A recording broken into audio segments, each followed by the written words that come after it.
Do you know in 1965 India was facing anti-Hindi protest, but why? Let's find out. तो कहानी की शुरुआत होती है 1949 में when Constituent Assembly was writing the Constitution और यहाँ पर एक डिबेट स्पार्क हो जाता है कि हमारे देश की ऑफिशियल लैंग्वेज क्या होगी। अगर देखा जाए इंग्लिश तो अंग्रेजों की भाषा है, अपनी भाषा कौन सी होगी। तो यहाँ पर एक डिसीजन लिया जाता है कि जो हमारी ऑफिशियल लैंग्वेज होगी वो हिंदी भाषा होगी। बट ये चीज सदर्न स्टेट्स को मंजूर नहीं थी। वो बोलते वाई हिंदी, तो इसलिए यहाँ पर एक कॉम्प्रोमाइज किया जाता है।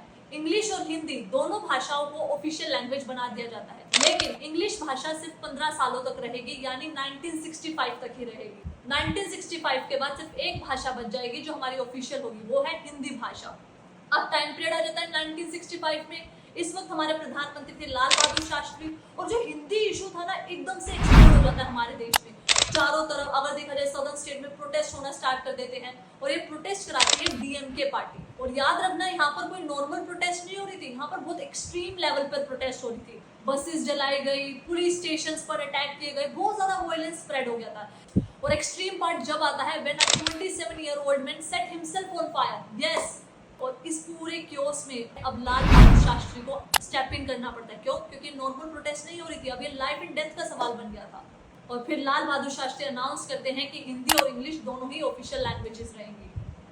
तो इस तरीके से आज के प्रेजेंट टाइम में हिंदी और इंग्लिश दोनों हमारे देश की ऑफिशियल लैंग्वेज है। So that's all for today, thank you so much.